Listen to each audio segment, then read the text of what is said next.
আমাদের গ্রামটা এমনিতেই সুন্দর। তার উপর এই বায়ুবিদ্যুৎ হওয়ার পর থেকে গ্রামটাকে আরো সুন্দর মনে হচ্ছে। আসসালামু আলাইকুম। ওয়েলকাম জানাচ্ছি আরো একটি নতুন ব্লগ ভিডিও দেখার জন্য। সবাই কেমন আছেন?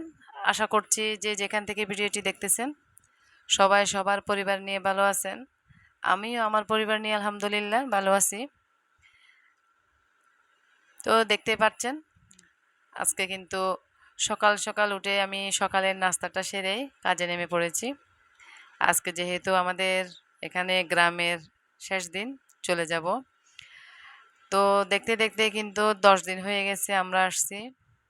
বাচ্চাদের স্কুল খুলে ফেলতেছে, তো চলে যাব। তো চলে যাওয়ার আগে কিন্তু এখানে আমি সকাল থেকে খুব দৌড়ের উপর আছি। কিছু কাপড় ধোয়ার ছিল, ওগুলা ধুয়ে বাইরে বাইরে শুকাতে দিছি। এরপর নিজেদের যে কাপড় চোপড় গোছানোর ব্যাগ সেটা গুছিয়ে নিলাম। বাচ্চাদেরগুলা বাচ্চারা গুছিয়ে নিয়েছে, বড়রা। তো এখন ঘরদোর ঝাড়ু দিচ্ছি, দেখতেই পাচ্ছেন অনেক ময়লা করছে ঘর। ঘরে ছোট বাচ্চা থাকলে যা হয় আর কি। তো এখানে পরিষ্কার করে কিন্তু আমাকে যেতে হবে, কারণ আমি না থাকলেও এখানে আপনাদের ভাইয়া আসে। তো আসলে এখানে রেস্ট করে। তো দেখা যায় কি আমরা তো ছিলাম 10 দিন পর্যন্ত। এদিক ওদিক যদি কিছু পড়ে থাকে খাবার দাবার, তো দেখা যায় পোকামাকড় ফিবরা এসে কিন্তু শেষমেশ সেই ঝামেলার কাজগুলো আমাকেই করতে হবে। তো সে কারণে আসলে সবকিছু পরিষ্কার করে যেতে হয়। আর মাঝের মধ্যে আসলে যেন আমার ঝামেলাটা কমে যায়। তো দেখতেই পাচ্ছেন বাইরে কিন্তু প্রচুর রোদ। আর এটা হচ্ছে আমাদের সামনে একটা কাঁঠাল গাছ, 3 বছর আগে আপনাদের ভাইয়া রোপণ করছে। এটারই একটা কাঁঠাল কিন্তু অলরেডি আমরা খেয়ে ফেলছি। একটা ব্লকে আসলে ওটার ভিডিও আছে। তো যাই হোক আলহামদুলিল্লাহ আরো দুটো তিনটা কিন্তু ফল আছে, এখানে কাঁঠাল আছে। তো ইনশাল্লাহ সামনে হয়তো খেতে পারবো। তো প্রচুর রোদ। তো এর মধ্যে কিন্তু আমি ঘরদোর একদম পরিষ্কার করে, এই যে দেখেন আমার ব্যাগ গোছানো আছে এখানে। তো এখানে আর কিছু টেবিলের উপরও কিছু প্যাকেট আছে। তো সবকিছু কিন্তু এভাবে গুছিয়ে যেতে হয় প্রতিবার আসলে, প্রতিবারই আমার। এখানে ভেতরের রুমও কিন্তু আমি অফ ক্যামেরায় পরিষ্কার করে ফেললাম। এই তো তাইবা কিন্তু এখানে দুলতেছে। তো বাইরে যেহেতু প্রচুর গরম, তো বাইরের মধ্যে কিন্তু দোলনা বাঁধা আছে ওদের, দুলতে পারে মতো, কিন্তু বাইরে তো রোদ। তো ওর আব্বু এখানে একটা ঘরের মধ্যে এভাবে ঝুলতে পারে মতো করে দিছে যেন বাইরে না যায়। তো রোদ থেকে আসলে বাইরে থেকে ওকে আনাই যায় না, এখানে আসলেও এরকমই করে। তো আমি ঘরদোর পরিষ্কার করে কিন্তু রান্নাতে চলে আসলাম। আজকে যেহেতু চলে যাব, অত বেশি কিছু কিন্তু করি নাই। কিন্তু বেশি কিছু করতে গেলে কিন্তু আমাদের ঝামেলা, ওগুলো আবার ধুয়ে মেজে ঘষে সবকিছু হাঁড়ি পাতিল আমাকে মানে এখানে পরিষ্কার করে রেখে যেতে হয়। তো আজকে কাঁঠাল বিচি দিয়ে একটা আলু দিলাম এখানে ছোট ছোট করে। আর চিংড়ি ছিল প্রজেক্টের, ওই চিংড়ি দিয়ে কিন্তু আমি আজকে এক আইটেম দিয়ে আর সিদ্ধ ডিম দিয়ে কিন্তু দুপুরের খাবারটা আমরা সেরে ফেলবো। তো দেখতেই পাচ্ছেন এগুলো আমি একটু কষিয়ে এখানে মানে পানি দিয়ে দেব পরিমাণ মতো। তো এগুলো হওয়ার পরে কিন্তু আমরা দুপুরের খাওয়াটা খেতে বসে গেলাম সবাই। কাঁঠাল বিচি দিয়ে সিদ্ধ ডিম দিয়ে গরম ভাত দিয়ে আসলে খেতে অতটা খারাপ লাগে না, সবারই কিন্তু ভালো লাগছে যেহেতু চলে আসব। তো আপনাদের ভাইয়া কিন্তু সিএনজি আসার জন্য বলে দিয়েছে। 3টে সাড়ে 3টার দিকে আমাদের সিএনজি চলে আসবে। তো তাড়াহুড়া করে খেয়ে দিয়ে আমরা কিন্তু রেডি হতে হবে। তো এর মাঝে কিন্তু আরো অনেক কাজ করছি, অনেক গুছানোর কাজ ছিল, ওগুলা করছি। তারপরে দেখলাম আমার সোহা রেডি হয়ে গেছে। তো আমি ছোটদেরকেও রেডি করে বাইরে চলে আসছে ওরা। তো সোহা রেডি হয়ে ওর কাজিনদের সাথে বিদায় নেবে, সবাই আছে এখানে। এই তো তাইবা তো ওরা ওদের মতো করে বোনেরা বিদায় নেবে। এখানে আমাদের সিএনজিও চলে আসছে। তো তাইবা তো অনেক খুশি, ও বাসায় চলে আসবে। ওর খেলনা রেখে গেছে, খেলনা কেউ নিয়ে গেছে কিনা অনেক চিন্তা ওর। তো এটা আমার ছোট দেবরের মেয়ে, ওহি নিচে কুলে। তো সবাই কিন্তু বের হয়েছে আমাদেরকে বিদায় দেওয়ার জন্য। তো আমরা সিএনজিতে উঠে যাচ্ছি, আর আপনাদের ভাইয়া রোহি কিন্তু বাইকে করে আসবে।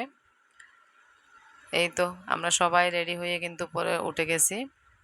তো তাইবাকে অনেকবার বলছি ওর আব্বুর সাথে বাইকে যাওয়ার জন্য, তো ও মনে করছে আমরা এক জায়গায়, হয়তো ওর আব্বু অন্য জায়গায় যাবে। তো সেটা মনে করে কিন্তু ও ওঠে নাই। তো দেখতেই পাচ্ছেন আমাদের শ্বশুরবাড়ির এই রাস্তাটা কিন্তু আমার অনেক ভালো লাগে, গ্রামীণ রাস্তা। দোনো পাশে কিন্তু দুই পাশে কিন্তু সবুজে সবুজে একদম ঘেরা। এই যে আবার বায়ু বিদ্যুৎগুলো একটু ভিডিও করলাম, এগুলা কিন্তু আমাদের একদম বাড়ির কাছেই। এখানেই আমাদের প্রজেক্ট, আমাদের যে বাগান, নারকেল বাগান সবকিছু কিন্তু এখানে এর পাশে। তো অন্য একটা হয়তো ভিডিওতে ব্লগে আমি দেখাবো। এখন যেহেতু বৃষ্টির দিন, তো বিলে পানি, তো ছোট বাচ্চা নিয়ে তো এখন যাওয়া সম্ভব না, তাই এদিকে গেলাম না। তো দেখতেই পাচ্ছেন এখানে মোটরসাইকেলে ওহি আর ওহির আব্বু। তো এখন আমার সিএনজি থেকে কিন্তু তাইবা দেখে ফেলছে ওর আব্বুকে। তো দেখে কিন্তু অনেক কান্নাকাটি করতেছে, এখন বাইকে যাবে ও, তো চিৎকার করতেছে। তো চিৎকার শুনে কিন্তু ওর আব্বু বলতেছে ওকে দিয়ে দাও আমাদের এখানে। তো ওকে আবার গাড়ি দাঁড় করিয়ে ওকে আবার ওর আব্বুর কাছে কিন্তু দিয়ে দিলাম। ওরা নেমে কিন্তু ওকে বসাইছে মাঝখানে। তো ও তো অনেক খুশি, এখন বুঝতে পারছে যে আব্বু যেখানে আম্মু সেখানে যাচ্ছে, সেটা ও মাথায় আসছে। তো বুঝি না কখন কি আসে ওর মাথায়। তো এরপরে আমরা কিন্তু এরপরে ওহি ব্যাগ খুঁজতেছে, ব্যাগটাও দিলাম। তো ও তো খুশি, আমাকে টাটা দিচ্ছে। তো আমরা সিএনজি করে প্রায় চলে আসছি, টাউনের দিকে ঢুকতেছি। এই উঁচু উঁচু বিল্ডিং দেখে কিন্তু বোঝা যাচ্ছে এখন আমরা শহরে ঢুকতেছি, আমাদের বাসারই খুব কাছে চলে আসছি। তো আরেকটা কথা বলা হয় নাই, আমাদের যে গ্রামের বাড়ি আর আমার যে টাউনের বাসাটা তো বেশি দূরে না, গ্রাম আর শহরটা 6 কিলোমিটারের মতো। তো যেহেতু বুঝতেই পারছেন আপনাদের ভাইয়া যে বাইকে করে প্রতিদিন যাওয়া আসা করতে পারে ওরকম দূরত্বটা। তো আমরা চলে আসলাম, আমার সোহাকে নামিয়ে দিলাম, সোহা গেট খুলে দিচ্ছে বাসার। তো সিএনজিটা এখন পার্কিং করবে, ঢুকাবে।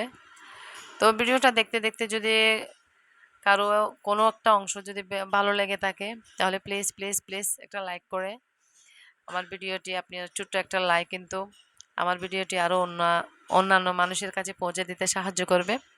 আর যদি বেশি ভালো লেগে থাকে তাহলে সাবস্ক্রাইব করে পাশে থাকা বেল আইকনটি প্রেস করে আমার পরিবারের একজন হয়ে যাবেন।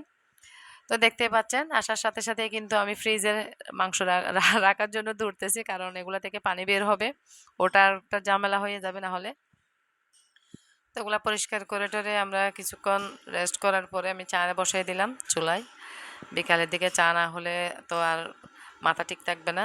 তো এদিকে দেখেন তাইবা কাপড় চোপড় খুলে ফেলছে একদম। তো ওদের জন্য হরলিক্স দিছি আর আমাদের জন্য চা বানাইছি। বাসায় কিছু তো নেই, আসার সময় একটা চিনি টুস আনছি, ওটা দিয়ে কিন্তু বিকালে চাটা খাইলাম।